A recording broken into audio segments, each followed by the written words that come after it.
Yesterday we left King Belshazzar in a state of fear because he and his entire guest list at the party had witnessed the handwriting words on a wall at their banquet hall.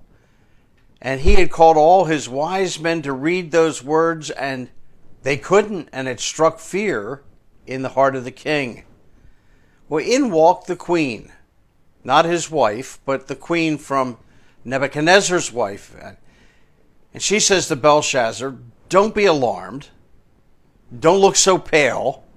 There's a man in your kingdom who has the spirit of the holy gods in him.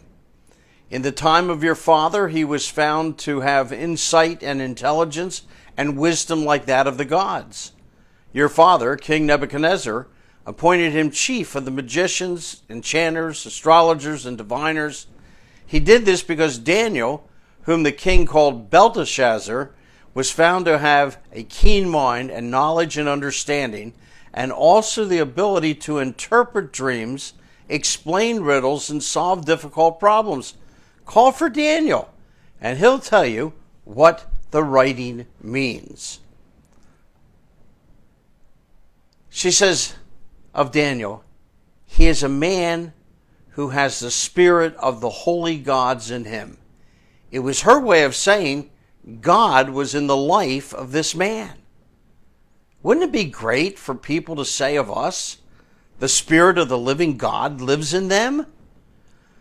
So the king has Daniel brought to him, offers him a purple robe and a gold necklace, and he would make him third ruler of the Babylonian Empire if he interprets the writing. Daniel tells the king to keep the gifts and that he would be given, and he'd still give him the interpretation. But before he does this, he reminds King Belshazzar of how God raised up his father, gave him incredible glory, and how Nebuchadnezzar became proud, and how God humbled him as a madman for 7 years, and then how Nebuchadnezzar repented and God gave him back his glory. And then he says, "Belshazzar, you knew all this, yet you have not humbled yourself before the Almighty, but you defied the God of heaven. You shouldn't have done that." And then he gave the interpretation of the writing on the wall. And this is the inscription that was written: "Many, many Tekel Pharsin." Here's what these words mean.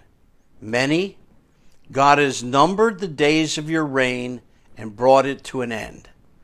Tekel, you have been weighed on the scales and found wanting.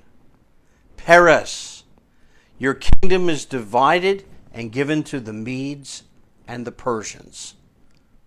The king seemed unfazed. He gave Daniel the robe, he gave him the gold necklace, made him number 3 in the empire. And that night Belshazzar was slain, and his kingdom was taken over by the Medes and the Persians. Now you may ask, how did the Medes get into that city? The walls were 300 foot high, 87 foot wide. They had 100 towers so they could see any enemy approaching.